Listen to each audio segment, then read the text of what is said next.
Good morning students. आपणा सर्वांचं career vision अकॅडमीच्या online प्लॅटफॉर्मवर स्वागत आहे.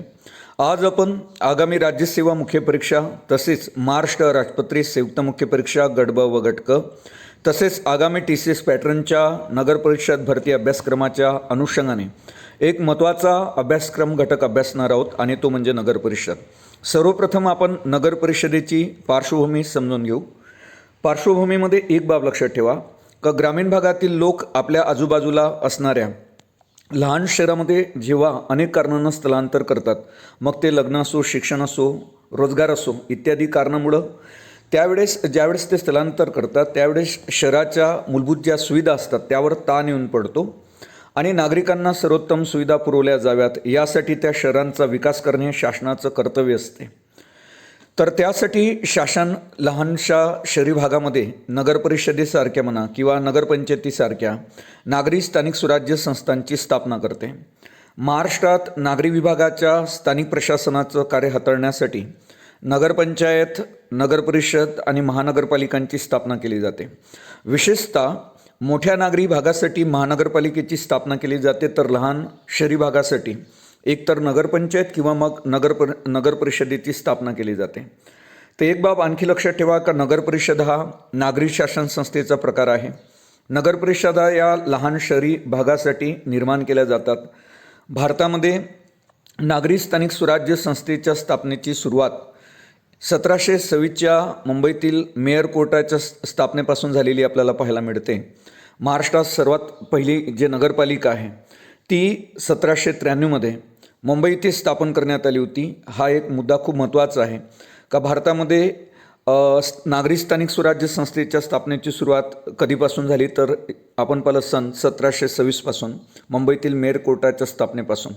दुसरी महत्त्वाची बाब लक्षात ठेवा का महाराष्ट्रातली सर्वात पहिली जी नगरपालिका आहे ती 1793मध्ये मुंबईत स्थापन करण्यात आली होती. हा देखील एक आगामी स्पर्धा परीक्षेच्या दृष्टिकोनातून एक महत्त्वाचा मुद्दा आहे.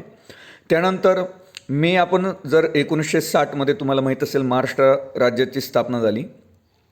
महाराष्ट्र राज्याच्या स्थापनेनंतर त्या अगोदरच अस्तित्वात असलेल्या कायद्यांचं एकत्रीकरण करण्याची आणि नगरपालिका प्रशासनामध्ये एक सुसूत्रता आणण्याची गरज शासनाला वाटत होती आणि त्यामुळेच महाराष्ट्र शासनाने नगरपरिषद, नगरपंचायती व औद्योगिक नागरी अधिनियम 1965 त्यावेळेस संमत केला आणि या अधिनियमानुसारच महाराष्ट्रातील जे आहे आपण म्हणू नागरी स्थानिक स्वराज्य संस्थांचा कारभार चालताना आपल्याला पाहायला मिळतो. ही बाब आवर्जून लक्षात ठेवा. मात्र नेमकं महाराष्ट्रातील जो महानगरपालिका आहे त्यांचा कारभार एक बाब लक्षात असू द्या का महाराष्ट्रातील जे महानगरपालिका आहे त्यांचा कारभार 1949च्या महानगरपालिका कायद्यानुसार चालतो. महाराष्ट्रातली पहिली जी महानगरपालिका आहे ती मुंबई महानगरपालिका आहे आणि मुंबई महानगरपालिकेचा जर आपण कायदा पाहिला तर तो 1888चा आहे. महाराष्ट्रातील नागपूर शहरामध्ये महानगरपालिकेचा कारभार स्वतंत्र कायद्यानुसार चालतो.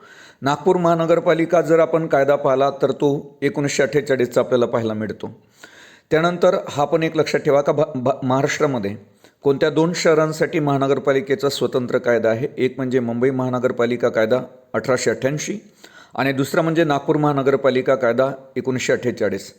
उर्वरित सर्व महानगरपालिकांचा जो कामकाज आहे महाराष्ट्रातील ते 1949च्या महाराष्ट्र महानगरपालिका कायद्यानुसार चालते. त्यानंतर महाराष्ट्रातील नगरपरिषदांचा जो कारभार आहे तो आता सद्यस्थितीमध्ये 1994 साली 1965च्या कायद्यामध्ये जे सुधारणा झाली त्याप्रमाणे चालतो आणि या कायद्याप्रमाणे ज्या ठिकाणी 25,000वरून कमी लोकसंख्या नसलेल्या स्थानिक क्षेत्रांना नागरी क्षेत्र असं घोषित करण्यात येते. तर ही बाब लक्षात ठेवा का नगरपरिषद स्थापन करण्यासाठी त्या ठिकाणी नागरी क्षेत्रातली जी संख्या पाहिजे ती 25,000पेक्षा कमी नसली पाहिजे, म्हणजे 25,000च्या पेक्षा जास्त असली पाहिजे आणि लोकसंख्येनुसार मग अशा नागरी क्षेत्राचं गट ब आणि गट क अशा नगरपरिषदांमध्ये विभाजन केले जाते. नगरपालिका जे वर्गीकरण आहे ते लोकसंख्येच्या निकषाबरोबरच त्या शहरातील जे कृषीशिवाय म्हणजे कृषीमध्ये भाग न घेणारे रोजगार जवळपास 35% त्या ठिकाणी असले पाहिजे. ज्या ठिकाणी तुम्हाला नगरपरिषद स्थापन करायची आहे त्या ठिकाणी लोकसंख्या हा निकष लक्षात घेतला जातो. आधी लोकसंख्या हा निकष लक्षात न घेता उत्पन्न हा निकष लक्षात घेतला जात होता. मात्र आता नगरपालिकाचं वर्गीकरण करताना लोकसंख्या निकषाबरोबर त्या शहरातील कृषीशिवाय म्हणजे कृषीमध्ये कार्यरत नसलेले असे रोजगार 35% रोजगार इतरत्र असले पाहिजे अशी एक तरतूद आहे किंवा असा एक निकष म्हणायला हरकत नाही. नंतर आपण बघतो की 1994 पासून नगरपरिषदांचं वर्गीकरण हे लोकसंख्येच्या आधारावर केलं जाते आणि त्यापूर्वी उत्पन्नाच्या आधारावर होतं. ही एक बाब तुम्ही आवर्जून लक्षात ठेवा का 1994 पासून नगरपरिषदांचं जे वर्गीकरण होते ते लोकसंख्येच्या आधारावर केलं जाते आणि त्यापूर्वी जर आपण पाहिलं तर ते उत्पन्नाच्या आधारावर होत असे. नगरपरिषदांचं जर आपण क्षेत्र पाहिलं तर महाराष्ट्र राज्य शासन राज्यपत्रातील अधिसूचनेद्वारे कोणत्याही शहरी स्थानिक क्षेत्र अधिक लहान नागरी क्षेत्र नगरपरिषदेचं क्षेत्र म्हणून घोषित करू शकते आणि त्यासाठी काही निकष आहेत. तर पहिला निकष मी आताच तुम्हाला सांगितला का त्या क्षेत्राची जी लोकसंख्या असायला पाहिजे ती 25,000पेक्षा कमी नसावी म्हणजे जास्त असावी. आणि दुसरा निकष जो आहे तो म्हणजे कृषीशिवाय व्यवसाय करणाऱ्या लोकांचं जे प्रमाण आहे ते 35%पेक्षा जास्त असावं. हे दोन निकष खूप महत्त्वाचे आहे. त्यानंतर 1965च्या कायद्यानुसार राज्य शासनाला नगरपरिषद क्षेत्रामध्ये बदल करण्याचे अधिकार आहे आणि ते खालीलप्रमाणे. तर स्थानिक क्षेत्र नगरपरिषद क्षेत्रांमध्ये समावेश करणे किंवा त्यातून वगळणे, एखाद्या क्षेत्राचा नगरपरिषदेमध्ये समावेश करणे किंवा एखादं स्थानिक क्षेत्र नगरपरिषदेमधून वगळणे किंवा 2 किंवा अधिक नगरपालिका एकत्र करून एक नगरपरिषद स्थापन करणे किंवा मग एका नगरपरिषदेतून 2 नगरपरिषदा तयार करणे, हे सर्व अधिकार महाराष्ट्र शासनाला आहे 1965च्या कायद्यानुसार. त्यानंतर आणखी एक चौथा मुद्दा राज्य शासनाला करता येईल तो म्हणजे नगरपरिषद क्षेत्र अंतर्भूत असलेले संपूर्ण क्षेत्र हे नगरपरिषदच नाही असं देखील शासन घोषित करू शकते. ही पण बाब तुम्ही आवर्जून लक्षात ठेवू शकता. त्यानंतर 4 बाबी तुम्हाला या ठिकाणी 3 बाबी आणखी या ठिकाणी तुम्हाला लक्षात ठेवावं लागेल का 1 लाखाहून अधिक लोकसंख्येसाठी अवर्ग नगरपरिषद स्थापन केली जाते आणि या नगरपरिषदेची जी सदस्य संख्या असणार आहे ती 38 ते 65 इतकी असणार आहे. अवर्ग नगरपरिषदेची साठीची सदस्य संख्या किती असणार आहे तर 38 ते 65 आणि 1 लाखापेक्षा अधिक लोकसंख्येसाठी अवर्ग नगरपरिषद स्थापन केली जाते. त्यानंतर दुसरा मुद्दा की 40,000 ते 1 लाख लोकसंख्या असेल तर ब वर्ग परिषदेची स्थापना केली जाईल आणि ब वर्ग नगरपरिषदेमध्ये जी सदस्य संख्या असणार आहे ते 23 ते 37 इतकी असणार आहे. त्यानंतर 25,000 ते 40,000 लोकसंख्येसाठी क वर्ग नगरपरिषदेची स्थापना केली जाते आणि या नगरपरिषदेची जर आपण सदस्य संख्या बघितली तर त्या ठिकाणी 17 ते 23 इतकी आपल्याला क वर्ग नगरपरिषदेची सदस्य संख्या पाहायला मिळते. या ठिकाणी लक्षात ठेवा का अ वर्ग नगरपरिषदेमध्ये सदस्य संख्या किती असते तर 38 ते 65. ब वर्ग नगरपरिषदेमध्ये सदस्य संख्या किती असते तर 23 ते 37 आणि क वर्ग नगरपरिषदेसाठी नगरपरिषदेची सदस्य संख्या किती असते तर 17 ते 23. आता त्यानंतर आणखी एक बाब लक्षात ठेवा का नगरपरिषदांमध्ये 17 ते 65 सदस्य निर्वाचित असतात. मी सांगितल्याप्रमाणे हा पण तुम्हाला मुद्दा विचारला जाऊ शकतो आगामी एक्झाममध्ये की नगरपरिषदेमध्ये निर्वाचित सदस्य किती असतात तर 17 ते 65. शहरांचं विभाजन अनेक प्रभागामध्ये ज्याला आपण वार्ड म्हणतो त्यामध्ये केले जाते आणि प्रत्येक प्रभागामधून एका वार्डातून 3 किंवा अधिक सदस्यांची निवड केली जाते. दुसरा आणखी एक महत्त्वाचा मुद्दा लक्षात ठेवा का महाराष्ट्रामध्ये डोंगरी भागात म्हणजे थंडवेच्या ठिकाणी लोकसंख्येचं जे बंधन असते नगरपरिषद स्थापन करण्यासाठीचं ते गृहीत धरलं जात नाही आणि अशा ठिकाणी नगरपरिषदांची स्थापना राज्य शासनाकडून केली जाते आणि त्यांना स्वतंत्र दर्जा दिला जातो थंडावेच्या ठिकाणी असणाऱ्या नगरपरिषदांना. महाराष्ट्रातील थंडावेच्या ठिकाणी असणाऱ्या नगरपरिषदा पुढीलप्रमाणे आहे. त्यामध्ये चिखलदरा, माथेरान, महाबळेश्वर, पाचगणी, पन्हाळा कोल्हापूरमध्ये आहे, खापोली रायगडमध्ये आणि तोरणमाळ नंदूरमध्ये. तर ह्या महाराष्ट्रातील नगरपरिषदा आहे ज्या थंडवेच्या ठिकाणी आहे आणि थंडवेच्या ठिकाणी नगरपरिषदाची स्थापना करण्यासाठी काही निकषांमध्ये सूट दिली जाते. तर या महाराष्ट्रातील थंडवेच्या ठिकाणच्या नगरपरिषदा तुम्ही आवर्जून लक्षात ठेवा. चिखलदरा, माथेरान, महाबळेश्वर, पाचगणी, पन्हाळा, खोपोली, त्यानंतर तोरणमाळ. त्यानंतरचा 2023मध्ये आपण पाहिलं तर नागपूर महानगरपालिका कायद्याला 75 वर्ष पूर्ण होत आहे. कारण नागपूर महानगरपालिका कायदा 1948चा आहे. ही बाब तुम्ही आवर्जून लक्षात ठेवा. त्यामुळं 2023मध्ये नागपूर महानगरपालिकेला 75 वर्ष पूर्ण झालेली आहेत.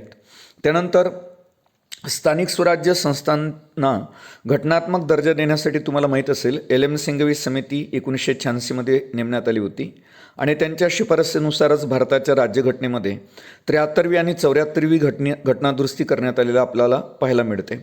73वी घटनादुरुस्ती कायदा तुम्ही आवर्जून लक्षात ठेवा 1992चा आहे आणि तो ग्रामीण स्थानिक स्वराज्य संस्थांशी संबंधित आहे आणि ग्रामीण स्थानिक स्वराज्य संस्थांना घटनात्मक दर्जा प्रदान करतो 73वी घटनादुरुस्ती कायदा. त्यानंतर 74वी घटनादुरुस्ती 1992चीच आहे घटनादुरुस्ती कायदा.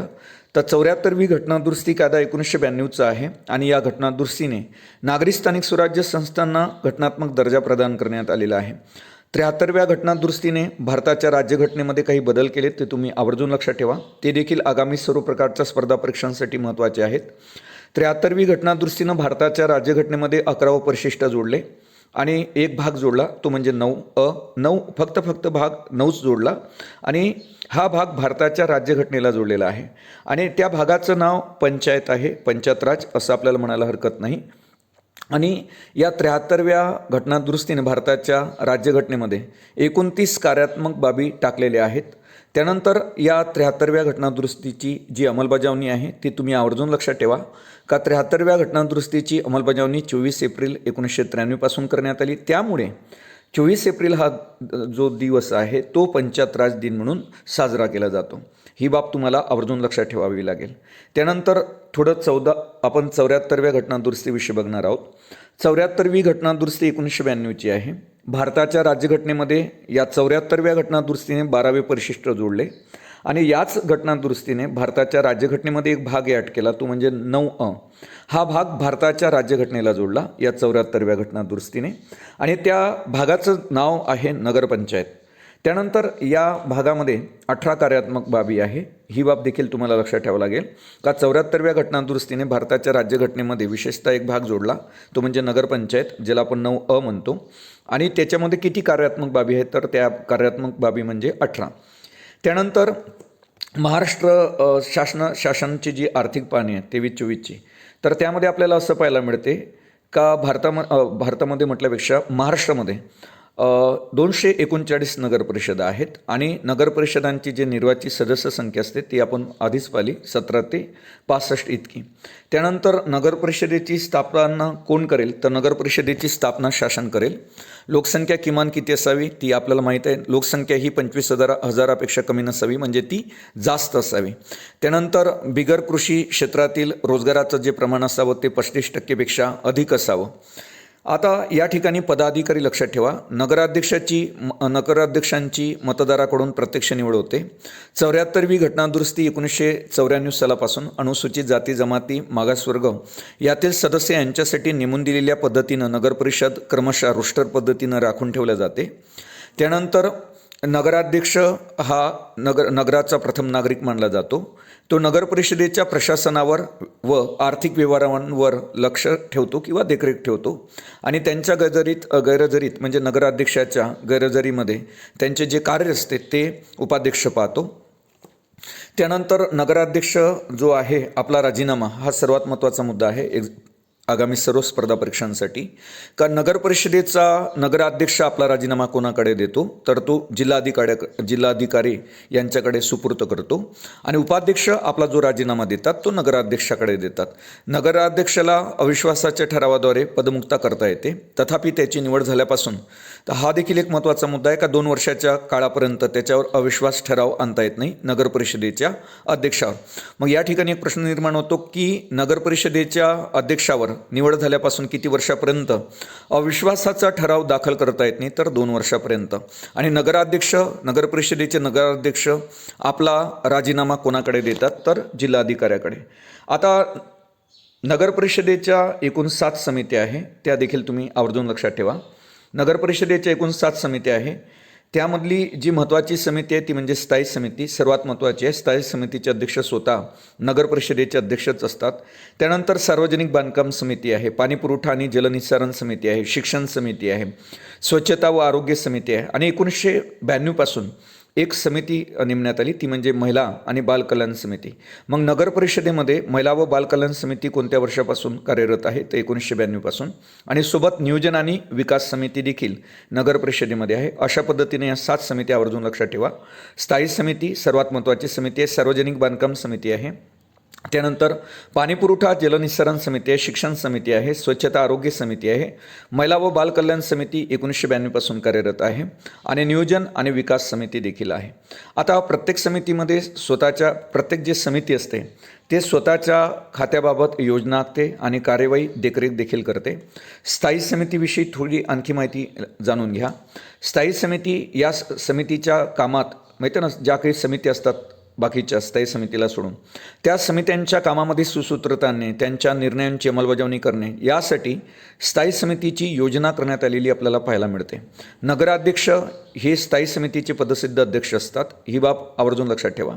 त्यानंतर 5 विषय समित्यांचे अध्यक्ष व सभासदांनी निवडून दिलेले 3 असे एकूण 9 जण, हे 9 सभासद म्हणू आपण, ते स्थायी समितीमध्ये पदसिद्ध सदस्य असतात. मग या ठिकाणी एक प्रश्न निर्माण होतो, स्थायी समित्यांमध्ये किती सभासद असतात? त्या 9 सभासद. तर त्याच्यामध्ये 5 विषय समित्यांचे अध्यक्ष हे देखील स्थायी समितीचे पदसिद्ध सदस्य असतात आणि सभासदांनी निवडून दिलेले 3 असे एकूण 9 नगराध्यक्षासह 9 सभासद या स्थायी समितीमध्ये असतात. ही बाब आवर्जून लक्षात ठेवा. त्यानंतर कोणताही सभासद एकावेळी 2 पेक्षा अधिक समित्यांचा सभासद राहू शकत नाही आणि स्थायी समिती व विषय समित्या यांच्या निर्णयाला सर्वसाधारण सभेची संमती आवश्यक असते आणि सर्वसाधारण सभेचं जे अध्यक्षपद भूषवते ते देखील नगराध्यक्षच भूषवत असतात, ही बाब लक्षात ठेवा. त्यानंतर आपण नामनिर्देशित सदस्यांच्या विषयी थोडं जाणून घेऊ. नामनिर्देशित सदस्य नगरपालिकेच्या निर्वाचित सदस्य संख्येच्या 10% किंवा जास्तीत जास्त 5 सदस्य नगर परिषदेवर नामनिर्देशित सदस्य असतात. यावर देखील तुम्हाला प्रश्न विचारला जाऊ शकतो का नगर परिषदेवर किती टक्के नामनिर्देशित सदस्य असतात? तर नगरपालिकेच्या निर्वाचित सदस्यांच्या 10% आणि त्यानंतर जास्तीत जास्त 5 सदस्य नामनिर्देशित असतात.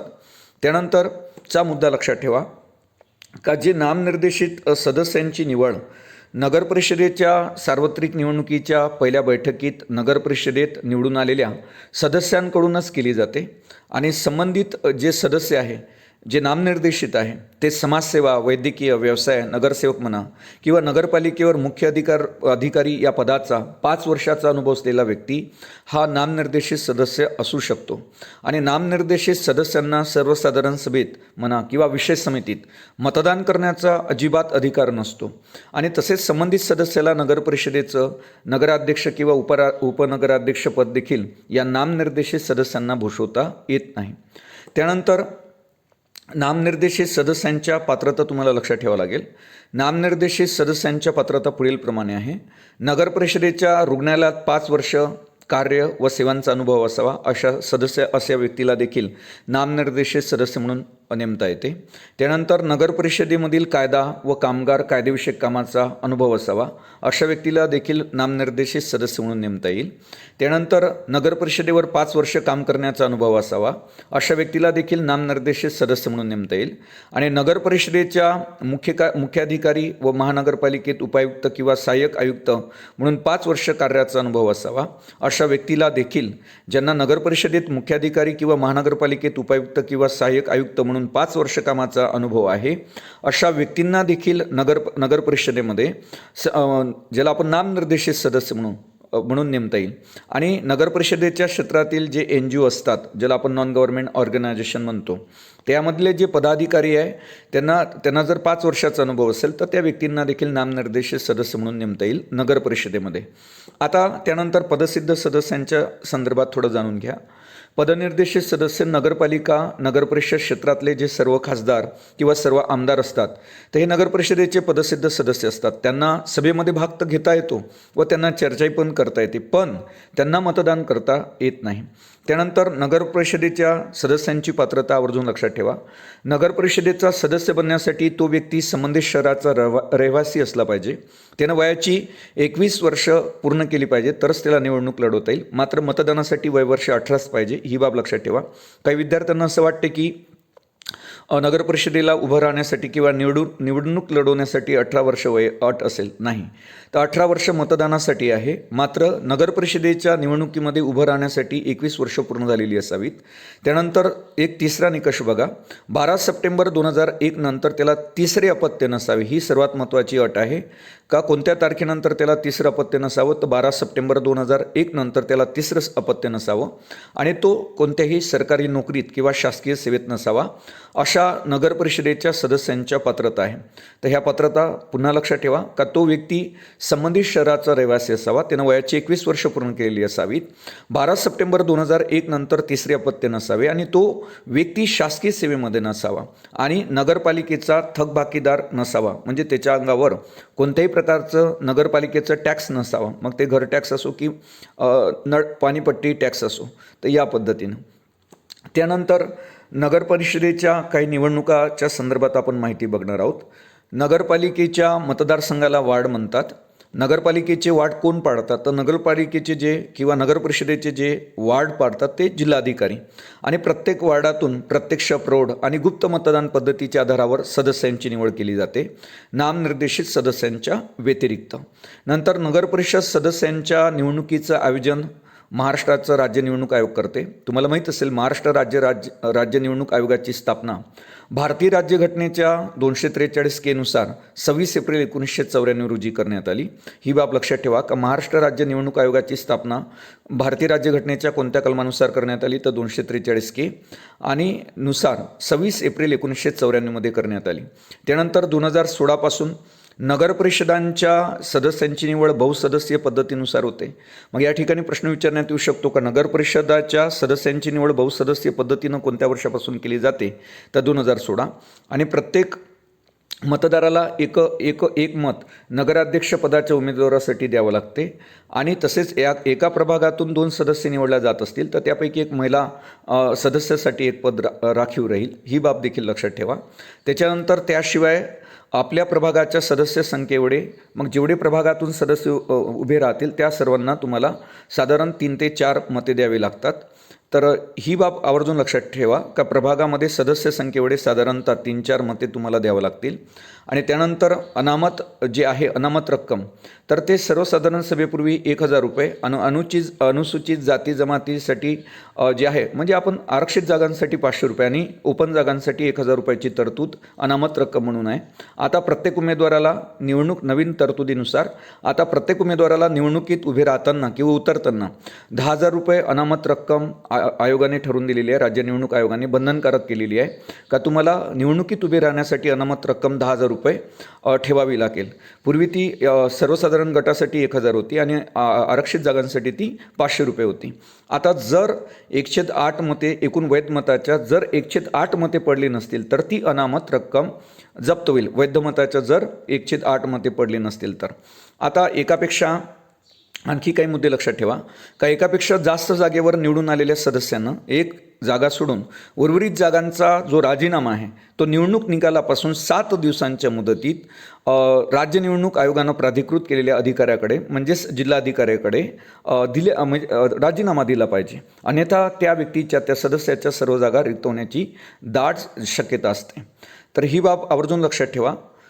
त्यानंतर नगर परिषदेचा जो कार्यकाल आहे तो आपण बघणार आहोत. नगर परिषदेचा कार्यकाल हा 5 वर्षाचा असतो आणि या 5 जी वर्ष असतात ही 5 वर्ष तिच्या पहिल्या सभेसाठी निश्चित केलेल्या तारखेपासून असतो आणि 5 वर्षाहून अधिक काळ ती अस्तित्वात राहू शकत नाही. त्यामुळं नगर परिषदेचा जो कार्यकाल आहे तो 5 वर्ष असतो. त्यानंतरचा मुद्दा आवर्जून लक्षात ठेवा का नगर परिषदेचा कार्यकाल पूर्ण होण्यापूर्वी ती विसर्जित करण्यात आली असेल तर तिच्या जागी रचना करण्यात आलेली नगर परिषद ती अगोदरच्या उर्वरित कालावधीसाठीच अस्तित्वात असते. तर हा एक खूप महत्त्वाचा मुद्दा आहे का नगर परिषदेचा कार्यकाल पूर्ण होण्या अगोदरच ती विसर्जित करण्यात आली असेल. सपोज दॅट नगर परिषदेचा कालखंड 5 वर्षाचा असेल आणि नगरपरिषद जर 3.5 वर्षातच विसर्जित करण्यात आली असेल तर नवीन निवडणूक होऊन जी गठीत करण्यात आलेली नगरपरिषद असते तर ती पुढच्या 1.5 वर्षासाठीच कार्यरत राहील असा याचा अर्थ होतो. त्यानंतर नगरपरिषदेचे मुदतपूर्व विसर्जन राज्य शासनाकडून करण्यात येते आणि करण्यात आल्यास प्रभागांची रचना, जागांचं आरक्षण आणि यामध्ये बदल न करता नगरपरिषदेची निवडणूक घेतली जाते. म्हणजे त्याच बाबी कायम राहतात. जे उदाहरण मी तुम्हाला आता दिलं, एखाद्या नगरपरिषदेची जर 3.5 वर्षातच मुदतपूर्व विसर्जन करण्यात आले असेल तर राहिलेले 1.5 वर्षात नवीन निवडणूक घेतली जाते. नगरपरिषदेची निवडून आलेले सर्व सदस्य हे आधीच्याच प्रभागांची रचना, जागांचं आरक्षण त्यांना लागू होते आणि ते 1.5 वर्ष पुढच्या 1.5 वर्ष म्हणजे राहिलेले 1.5 वर्ष ते नगरपरिषदेची व्हॅलिडिटी असते. त्यानंतर पुन्हा नगरपरिषदेची नवीन निवडणूक घेतली जाते आणि त्यानुसार नवीन नगरपरिषद गठीत केली जाते. ही बाब विद्यार्थ्यांनी आवर्जून लक्षात ठेवावी. त्यानंतर मुदतपूर्व नगरपरिषद विसर्जित करण्याचा जो अधिकार आहे तो कोणाला आहे? तर मुदतपूर्व नगरपरिषद विसर्जित करण्याचा जो अधिकार आहे तो राज्य शासनाला आहे. आणि विसर्जनानंतर जर उर्वरित कालावधी फक्त 6 महिने शेष राहत असेल, कमी असल्यास, तर उर्वरित कालावधीसाठी निवडणूक घेतली जात नाही. सपोज दॅट जर नगरपरिषदेचा कालखंड 5 वर्षाचा आहे तर जर नगरपरिषदेचं मुदत विसर्जन 4.5 वर्षात करण्यात आलं असेल तर राहिले मग 6 महिन्यासाठी नगरपरिषदेची नवीन निवडणूक घेतल्या जात नाही. तर तो कारभार राज्य शासन आपल्या प्रशासकीय अधिकाऱ्याकडून बघत असतो. ही बाब लक्षात ठेवा. त्यानंतर विशेष परिस्थितीत राज्य शासन नगरपालिकेचा काळ कमी अधिक करू शकतो. ही बाब तुम्हाला लक्षात ठेवावी लागेल का विशिष्ट परिस्थितीमध्ये तर राज्य शासन नगरपालिकेचा जो कालखंड आहे तो कमी अधिक करू शकतो. ही बाब विद्यार्थ्यांनी आवर्जून लक्षात ठेवावी. पुढचा मुद्दा आपण पाहणार आहोत का नगराध्यक्ष व उपनगराध्यक्ष. नगरपालिकेच्या सार्वजनिक ज्या निवडणुका झाल्यानंतर जिल्हाधिकारी सर्व सदस्यांची पहिली बैठक बोलवतात व त्या बैठकीमध्ये सदस्यांमार्फत एकाची नगराध्यक्ष व दुसऱ्याची उपनगराध्यक्ष म्हणून निवड केली जाते. महाराष्ट्रामध्ये सुरुवातीला नगराध्यक्ष हा प्रत्यक्ष जनतेमार्फत निवडला जात असे, परंतु 28 जून 2006 पासून नगराध्यक्षाची निवड ही अप्रत्यक्ष सदस्यांद्वारे केली जाते. ही बाब लक्षात ठेवा का 28 जून 2006 पासून नगराध्यक्षाची जी निवड आहे ती अप्रत्यक्ष सदस्यांद्वारे केली जाते. मग या अगोदर काय होत होतं की नगरपालिकेच्या सार्वजनिक निवडणुका झाल्यानंतर जिल्हाधिकारी सर्व सदस्यांची पहिली बैठक बोलवतात. मग या ठिकाणी एक प्रश्न निर्माण होतो का नगरपालिकेच्या सार्वजनिक निवडणुका झाल्यानंतर कोण सर्व सदस्यांची पहिली बैठक बोलवतात आणि त्या बैठकीचं अध्यक्षस्थान भूषवतात? तर ते म्हणजे जिल्हाधिकारी. आणि त्या बैठकीमध्ये सदस्यांमार्फत एकाची नगराध्यक्ष आणि दुसऱ्याची उपनगराध्यक्ष म्हणून निवड केली जाते. महाराष्ट्रामध्ये सुरुवातीला नगराध्यक्ष जे होते हा प्रत्यक्ष जनतेमार्फत निवडला जात असे, परंतु 28 जून 2006 पासून नगराध्यक्षाची जी निवड आहे ती अप्रत्यक्ष सदस्यांद्वारे केली जाते. आता नगराध्यक्ष हा शहराचा प्रथम नागरिक असतो. त्यानंतर नगराध्यक्ष नगरपालिकेचा राजकीय कार्यकारी प्रमुख असतो. ही बाब देखील लक्षात ठेवा. आणि 2016 पासून नगराध्यक्ष यांची प्रत्यक्ष निवड जी आहे ते प्रत्यक्ष जनतेमार्फत केली जाणार आहे. असा निर्णय तत्कालीन जे देवेंद्र फडणवीस माजी मुख्यमंत्री होते, आपले मुख्यमंत्री होते महाराष्ट्राचे, त्यांनी घेतला होता. तर 2016 पासून नगराध्यक्षांची निवड प्रत्यक्ष जनतेमार्फत केली जाणार आहे असा निर्णय तत्कालीन परिस्थितीमध्ये घेण्यात आला होता. तर या ठिकाणी पुढची बाब तुम्ही लक्षात ठेवा. नगराध्यक्ष पदासाठी पात्रता, नगरपरिषदेचा सदस्य होण्यासाठी जी पात्रता लागते तीच पात्रता नगराध्यक्ष होण्यासाठी लागते. म्हणजेच तो व्यक्ती संबंधित शहराचा नागरिक असावा, त्यानं वयाची 21 वर्ष पूर्ण केलेली असावी.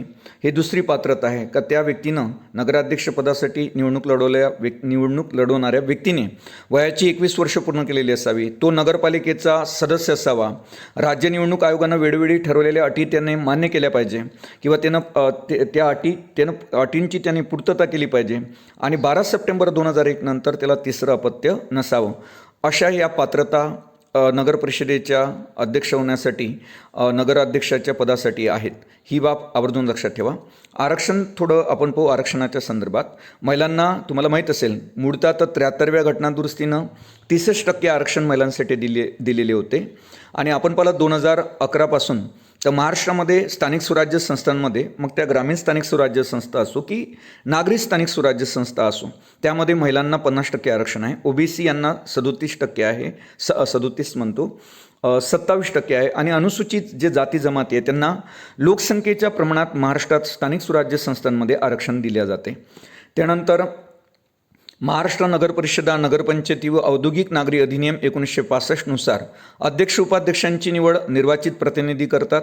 10 मे 2016 पासून नगरपालिकेच्या अध्यक्षांची जी निवड आहे ती थेट जनतेकडून केल्या जाईल असा निर्णय घेण्यात आला. मग कोणत्या तारखेपासून नगरपालिकेच्या नगराध्यक्षाची निवड थेट जनतेकडून केली जाते, तर 1 मे 2016 या तारखेपासून नगरपालिकेच्या अध्यक्षाची निवड थेट जनतेकडून केला जाईल असा निर्णय महाराष्ट्र शासनाद्वारे घेण्यात आला होता. अगोदर हा एक कालखंड लक्षात ठेवा. सन 1974 ते 1978 आणि सन 2001 ते 2005 म्हणजे विलासराव देशमुखांच्या काळात या कालावधीमध्ये नगराध्यक्षाची निवड थेट जनतेद्वारे केली जात होती. ही बाब तुम्हाला आवर्जून लक्षात ठेवावी लागेल. त्यानंतर कार्यकाल नगराध्यक्ष आणि उपनगराध्यक्षांचा कार्यकाल 5 वर्षाचा असतो आणि यापूर्वी तो 2.5 वर्षाचा होता. कार्यकाल कमी जास्त करणे या बाबी राज्य शासन ठरवते. ही बाब लक्षात ठेवा. निवडणुकीचे निकाल, विवाद आणि न्यायालयाचा आदेश या संदर्भात काही बाबी आपण पाहणार आहोत.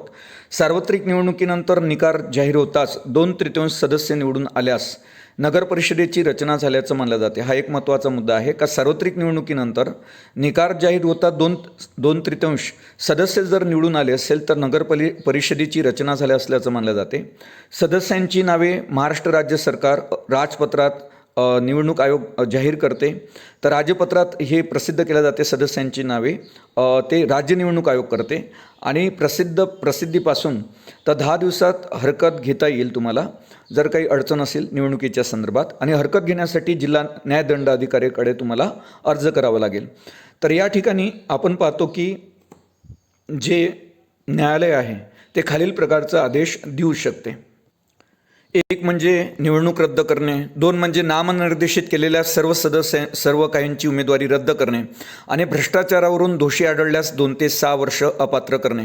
अशा प्रकारे न्यायालय आदेश देऊ शकते का एक तर ते उमेदवाराची निवडणूक रद्द करेल, नामनिर्देशित केलेल्या सर्व किंवा काहींची उमेदवारी रद्द करेल आणि भ्रष्टाचारावरून दोषी आढळल्यास 2 ते 6 वर्ष अपात्र करेल. या ठिकाणी हे सर्व मुद्दे खूप महत्त्वाचे आहेत. त्यानंतर आपण पाहणार आहोत रिक्त जागांच्या संदर्भात थोडी माहिती. कोणत्याही कारणानं एखादी जर रिक्त जागा झाली असेल नगर परिषदेमधली तर ती जागा शक्य तितक्या लवकर म्हणजेच निवडणुकीतून निवडलेला सदस्य असेल किंवा निवडणुकीतून किंवा नामनिर्देशित सदस्य असेल तर नामनिर्देशित करून ती जागा भरावी.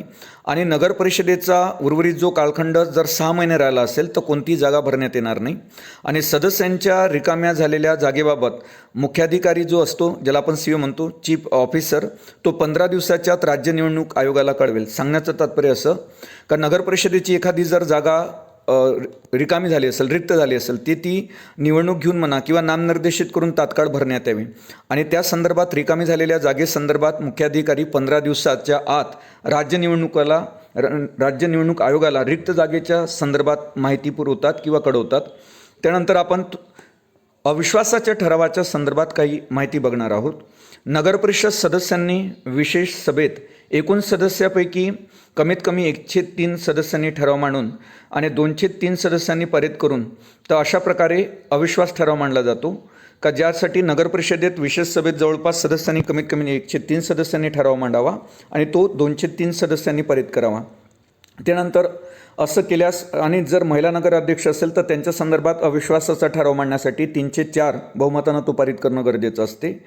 त्यानंतर दुसरी गोष्ट की या ठिकाणी एक बाब लक्षात ठेवा. विशेष सभेत अविश्वासाचा ठराव मांडण्यासाठी तर 103 सदस्यांचं पुरुषासाठी मत पाहिजे आणि पारित होण्यासाठी 2/3 पाहिजे. महिला नगराध्यक्षावर जर तुम्हाला अविश्वासाचा ठराव आणायचा असेल तर 304 बहुमतानं तो पारित करणं आवश्यक आहे. गैरवर्तणूक असेल, भ्रष्टाचार असेल इत्यादी कारणावरून राज्य शासन नगराध्यक्षास बडतर्फ करू शकते.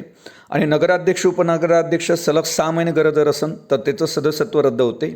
आणि विशेष सभा बोलवण्यासाठी केलेल्या मागणीपत्रानुसार एकूण सदस्यांपैकी कमीत कमी 50% सदस्यांनी सही करून जिल्हाधिकाऱ्याकडे पाठवणं ते आवश्यक असते. आणि अशा मागणीपत्रांवर स्वीकृत सदस्यांना सही करण्याचा व विशेष सभेस मतदानाचा अधिकार नसतो. ही बाब लक्षात ठेवा. जर विशेष सभा बोलवण्यासाठी जे मागणीपत्र केलं जाते तर विशेष सभा बोलवण्यासाठी केलेल्या मागणीपत्रानुसार तर त्यावर जवळपास विशेष सभा जर बोलवायची असेल तर एकूण सदस्यापैकी कमीत कमी 50% सदस्यांनी त्यावर सिग्नेचर करायला पाहिजे आणि ते मागणीपत्र जिल्हाधिकाऱ्याकडे पाठवायला पाहिजे आणि अशा मागणीपत्रावर स्वीकृत जे सदस्य असतात, ज्याला आपण नामनिर्देशित म्हणतो, त्यांना सही करण्याचा किंवा विशेष सभेत मतदान करण्याचा अधिकार नसतो. ही बाब आवर्जून लक्षात ठेवा. त्यानंतर नगराध्यक्षाचे काही आपण अधिकार पाहणार आहोत. महाराष्ट्रात नगरपालिका नगरपंचायत अधिनियम 1965च्या कलम 58 नुसार नगराध्यक्षाच्या कार्याचा उल्लेख करण्यात आला. मग नगराध्यक्षाच्या कार्याचा उल्लेख कोणत्या कलमामध्ये करण्यात आलेला आहे तर महाराष्ट्र नगरपालिका नगरपंचायती अधिनियम 1965च्या कलम 58 मध्ये नगराध्यक्षाच्या कार्याचा उल्लेख करण्यात आलेला आहे. आता नगरपालिकेच्या बैठका बोलवणे, त्याचं अध्यक्षस्थान भूषवणे हे त्याचं कार्य आहे. त्यानंतर नगर परिषदेच्या कार्यकारी आणि वित्तीय प्रशासनावर नियंत्रण ठेवणे हे देखील कार्य आहे. त्यानंतर नगरपालिकेच्या कार्याचा आढावा घेणे, जिल्हाधिकाऱ्यांना सादर करणे, नगर परिषदेच्या कार्यकारी प्रशासनावर लक्ष ठेवणे हे देखील नगराध्यक्षाचे कार्य आहे. त्यानंतर सोबत आणखी काही कार्य आहेत ते देखील पहा.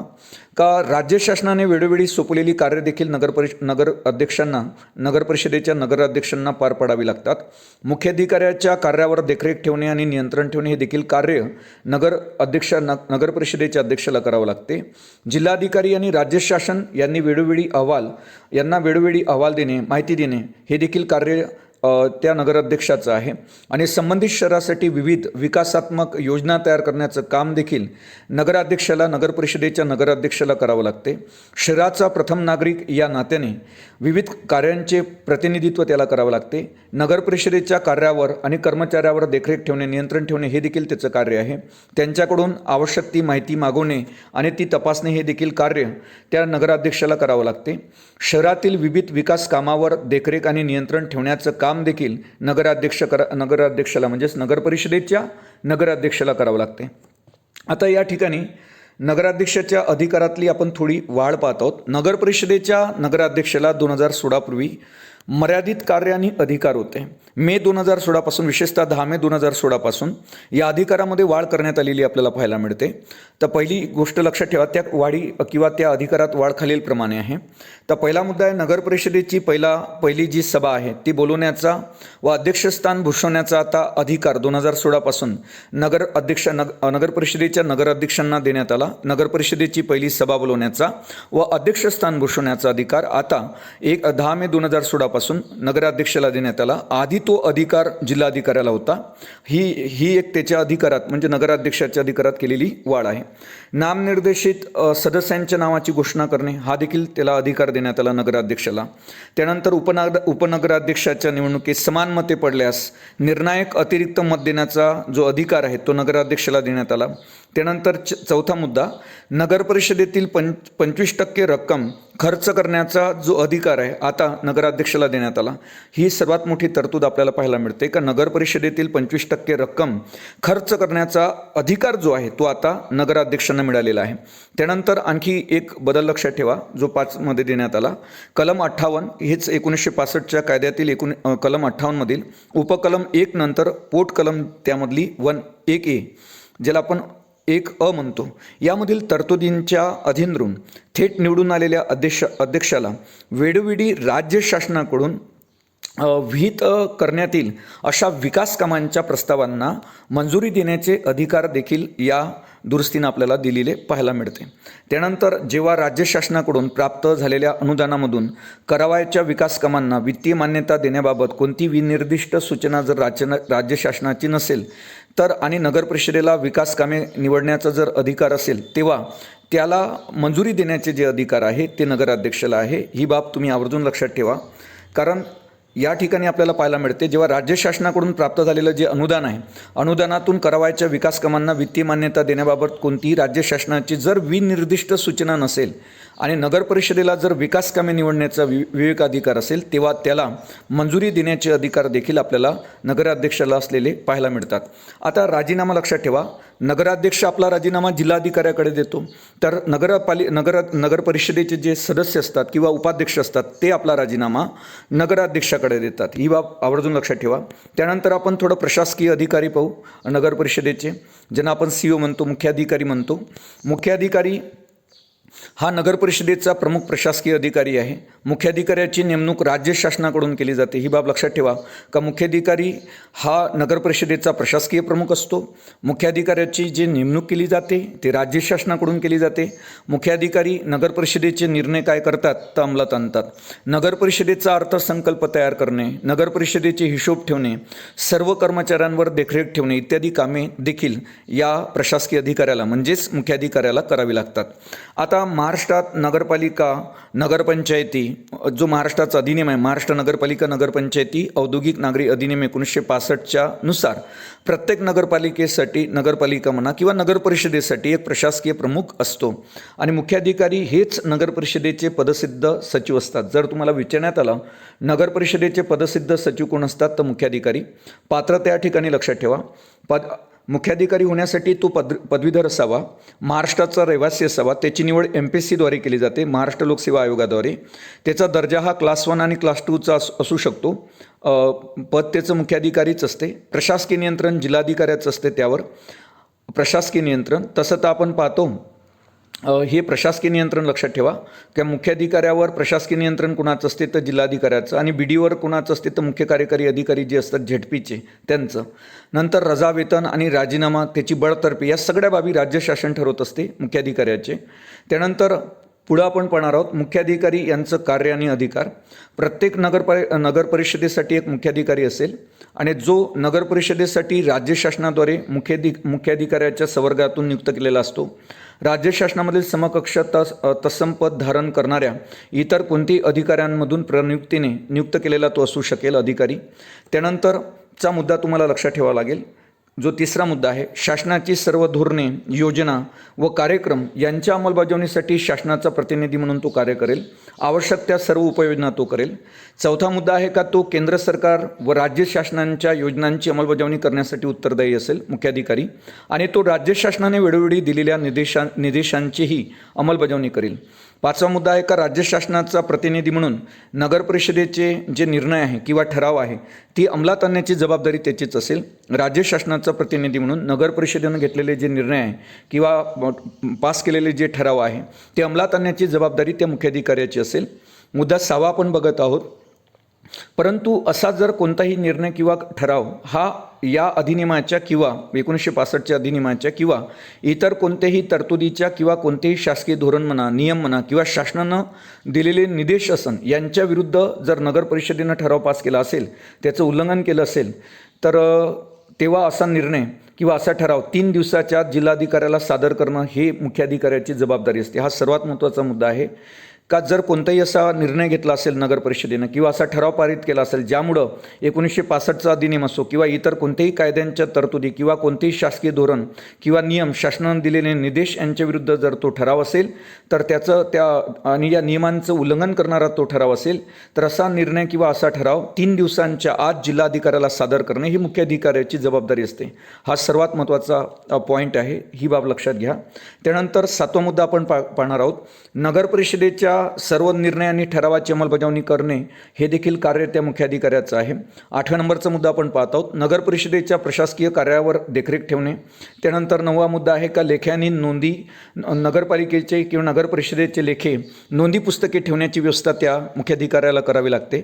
10वा मुद्दा आहे का नगर परिषदेचा अर्थसंकल्प तयार करून तो स्थायी समितीसमोर सादर करण्याचं काम कोण करते तर नगर परिषदेचा अर्थसंकल्प तयार करून तो स्थायी समितीसमोर सादर करण्याचं कार्य देखील मुख्याधिकाऱ्याला करावं लागते. आणि जे अधिकारी आहेत, जे कर्मचारी आहे यांच्यावर नियंत्रण ठेवावं लागते. नगर अध्यक्षाच्या मंजुरीने मुख्याधिकारी त्यांच्याकडील कोणती अधिकार तर नगर परिषदेचे जे अध्यक्ष असतात त्यांच्या मंजुरीने मुख्याधिकारी त्यांच्याकडील कोणतेही अधिकार, कामे म्हणा किंवा कर्तव्य म्हणा नगर परिषदेच्या कोणत्याही अधिकाऱ्याकडे सोपवू शकतात. पण त्यासाठी त्यांना नगराध्यक्षाची मंजुरी पाहिजे. त्यानंतरच मुख्याधिकारी त्यांच्याकडील कोणतेही अधिकार, कामे, कर्तव्य नगर परिषदेच्या कोणत्याही अधिकाऱ्याकडे सोपवू शकतात. त्यानंतरचा मुद्दा तुम्ही लक्षात ठेवा का नगर परिषदेच्या सर्वसाधारण सभा या महिन्यातून किमान एक वेळेस होणे आवश्यक आहे. ही बाब खूप महत्त्वाची आहे आगामी सर्व स्पर्धा परीक्षांसाठी. कारण नगर परिषदेच्या सर्वसाधारण सभा महिन्यातून किमान एक वेळेस होणे आवश्यक आहे. सर्वसाधारण सभेची नोटीस 7 दिवसात अगोदर देणे आवश्यक असते आणि या सभेच्या गणपूर्तीसाठी 103 सदस्यांची उपस्थिती गरजेची आहे. तर या ठिकाणी हा मुद्दाच खूप महत्त्वाचा आहे. का नगर परिषदेच्या सर्वसाधारण सभा महिन्यातून किमान एक वेळेस होणे आवश्यक असते आणि सर्वसाधारण जे सभेची नोटीस किती दिवसाच्या अगोदर द्यावी लागते तर 7 दिवसाच्या अगोदर. आणि या सर्वसाधारण सभेसाठी गणपूर्ती जी असावी ते 103 सदस्यांची उपस्थिती असणं गरजेचं आहे. त्याच वेळेस ती गणपूर्ती गृहीत धरल्या जाईल.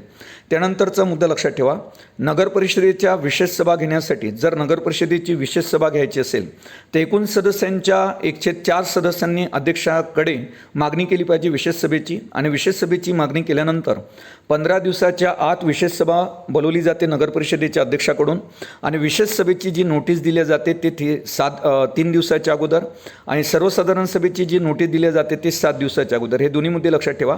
का सर्वसाधारण सभेची नोटीस किती दिवसाच्या अगोदर दिली जाते तर 7 दिवसाच्या अगोदर आणि विशेष सभेची जी नोटीस दिली जाईल ते 3 दिवसाच्या अगोदर.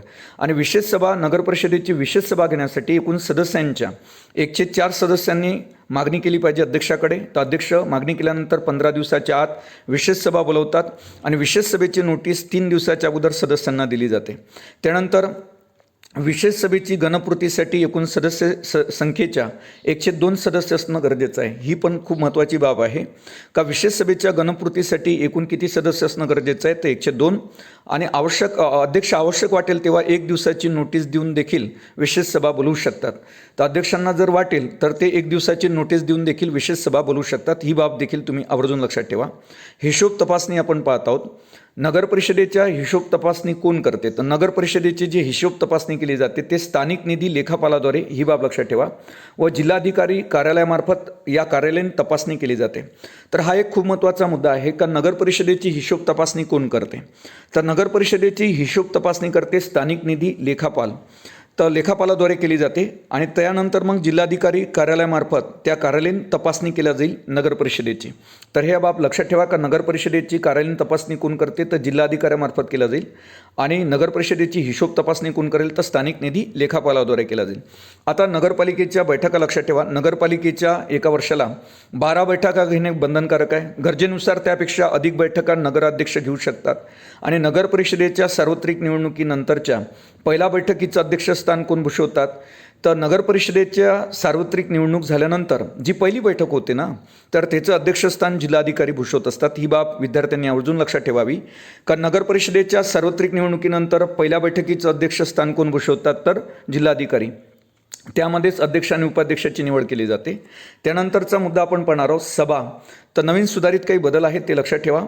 तर अधिनियमाच्या 1965च्या अधिनियमाच्या कलम 81/1 नुसार नगर परिषदेची सर्वसाधारण प्रत्येक महिन्यात घेणे आवश्यक आहे. तर 1965चा जो अधिनियम आहे त्यातील कलम 81/1 नुसार नगर परिषदेची जी सर्वसाधारण सभा आहे ती प्रत्येक महिन्यात एकदा झालीच पाहिजे आणि अशी पहिली सभा कलम 51 अन्वये ज्या दिनांकास नगर परिषदेची सभा घेण्यात आली असेल त्या दिनांकापासून प्रत्येक एका महिन्याच्या आत घेणं गरजेचं असते. तर पहिली सभा झाल्यानंतर दुसरी सभा एका महिन्याच्या आत घेणं आवश्यक असेल अशी कलम 51 सांगते अधिनियम 1965ची. त्यानंतर मुख्याधिकाऱ्याला एखाद्या नगर परिषदेच्या सदस्याप्रमाणे नगर परिषदेच्या सभेस हजर राहण्याचा आणि तेथील चर्चेत भाग घेण्याचा अधिकार देखील आहे. ही बाब देखील तुम्ही लक्षात ठेवा. नंतरची प्रत्येक सर्वसाधारण सभा ही ज्या दिनांकास निकट पूर्ववर्ती सर्वसाधारण सभा घेण्यात आली असेल त्या दिनांकापासून 1 महिन्याच्या आत घेण्यात यावी. सांगण्याचं तात्पर्य एवढंच आहे सर्वसाधारण सभा दर 1 महिन्याला झाली पाहिजे. त्यानंतर तर नगर परिषदेच्या कार्याचे आपण 2 भाग करू शकतो, आवश्यक कार्य आणि ऐच्छिक कार्य. सर्वप्रथम आपण नगर परिषदेची आवश्यक कार्य पाहणार आहोत आणि या संदर्भात तुम्हाला प्रश्न विचारण्याची दाट शक्यता आहे का नगर परिषदेची आवश्यक कार्य म्हणजे अनिवार्य कार्य कोणती आणि नगर परिषदेची ऐच्छिक कामं कोणती. सर्वप्रथम जाणून घ्या की नगर परिषदेची अनिवार्य कामे कोणती आहेत ज्याला आपण आवश्यक कार्य म्हणतो. पाणी पुरवठा व्यवस्था करणे हे अनिवार्य काम आहे नगर परिषदेचं. रस्ते, पूल, बाजार, पशुसंवर्धन केंद्रे, शौचालय, त्याच्यानंतर प्रसाधनगृहे, गटारे यांची व्यवस्था पाहणे हे देखील नगर परिषदेचं अनिवार्य काम आहे. रस्त्यावर दिव्यांची व्यवस्था पाहणे हे देखील नगर परिषदेचं अनिवार्य काम आहे. जन्ममृत्यूची नोंद करणे हे देखील नगर परिषदेचं अनिवार्य काम आहे आणि स्मशानभूमीची व्यवस्था करणे हे देखील नगर परिषदेचं अत्यावश्यक काम आहे, ज्याला आपण अनिवार्य काम म्हणतो, कार्य म्हणतो. अग्निशामक व्यवस्था करणे हे देखील नगर परिषदेचं अनिवार्य कार्य आहे. सार्वजनिक आरोग्यविषयक सोयी उपलब्ध करून देणे, तर हे देखील कार्य अनिवार्य गटात मोडते.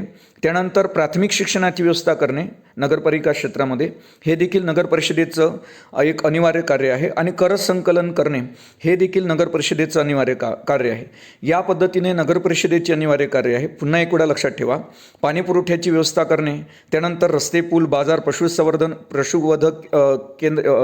पशुवध केंद्रे, त्याच्यानंतर शौचालय, प्रसाधनगृहे, गटार बांधणे, त्यांची व्यवस्था पाहणे, रस्त्यावर दिव्यांची व्यवस्था पाहणे, जन्ममृत्यूची नोंद करणे, स्मशानभूमीची व्यवस्था करणे, अग्निशामक व्यवस्था करणे, सार्वजनिक आरोग्यविषयक सोयी उपलब्ध करून देणे, प्राथमिक शिक्षणाची व्यवस्था करणे आणि कर संकलन करणे, या बाबी नगर परिषदेच्या अनिवार्य कार्यगटात मोडतात. ही बाब आवर्जून विद्यार्थ्यांनी लक्षात ठेवावी.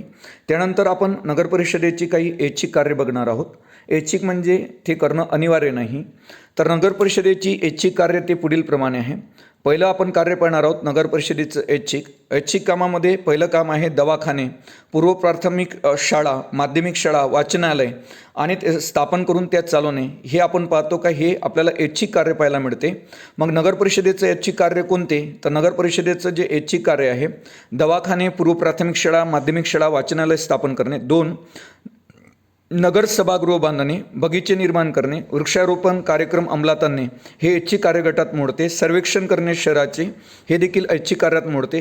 तर या 3 बाबी ऐच्छिक कार्यात तुम्ही लक्षात ठेवू शकता. आणि त्याच्याखाली आपण आणखी काही ऐच्छिक बाबी आहे, पण ह्या 3 अगोदर लक्षात ठेवा. नगर परिषदेच्या ऐच्छिक कार्यामध्ये दवाखाने स्थापन करणे हा इथं या ठिकाणी पहिला मुद्दा पाहिजे. दवाखाने, त्याच्यानंतर पूर्व प्राथमिक शाळा, माध्यमिक शाळा, वाचनालय स्थापन करणे, त्यानंतर नगरामध्ये सभागृह बांधणे, बागबगीचे तयार करणे, वृक्षारोपण कार्यक्रम अंमलात आणणे, हे देखील ऐच्छिक कार्य आहे. त्यानंतर शहराचं सर्वेक्षण करणे हे देखील ऐच्छिक कार्य आहे. पाणी पुरवठा योजना राबवणे हे देखील ऐच्छिक कार्यामध्ये जाते. त्यानंतर शाळा, वाचनालय, त्याच्यानंतर वस्तुसंग्रहालय, दवाखाने यांना अनुदान देणे हे देखील ऐच्छिक कार्यामध्ये जाते. मग ऐच्छिक कार्य कोणती नगर परिषदेची, दवाखाने, पूर्व प्राथमिक शाळा, माध्यमिक शाळा, त्याच्यानंतर वाचनालय स्थापन करणे हे ऐच्छिक कार्यामध्ये जाते. नगरामध्ये सभागृह बांधणे, बागबगीचे निर्माण करणे, वृक्षारोपण कार्यक्रम अंमलात आणणे ऐच्छिक कार्यामध्ये जाते. सर्वेक्षण करणे हे देखील ऐच्छिक कार्यामध्ये जाते. त्यानंतर पाणीपुरवठा योजना राबवणे, शाळा, वाचनालय आणि वस्तुसंग्रहालय, दवाखाने यांना अनुदान देणे या गोष्टी देखील ऐच्छिक कार्यामध्ये जातात. आता आपण पाहणार आहोत उत्पन्नाची साधने. हा शेवटचा मुद्दा आपण घेत आहोत नगर परिषद भाग 1 मधील उत्पन्नाची. आता नगर परिषदेची काही उत्पन्नाची साधने आहेत. तर नगर परिषदेला टॅक्स असो, सरकारचे काही सहकारी अनुदान असो आणि कर्ज या माध्यमातून हे तिची उत्पन्नाची साधने आहेत. मग नगरपालिकेची उत्पन्नाची साधने कोणती, तर कर, सरकारकडून मिळणारं अनुदान आणि कर्ज. तर या पद्धतीनं ही नगरपालिकेची किंवा नगर परिषदेची उत्पन्नाची साधने ही बाब लक्षात ठेवा.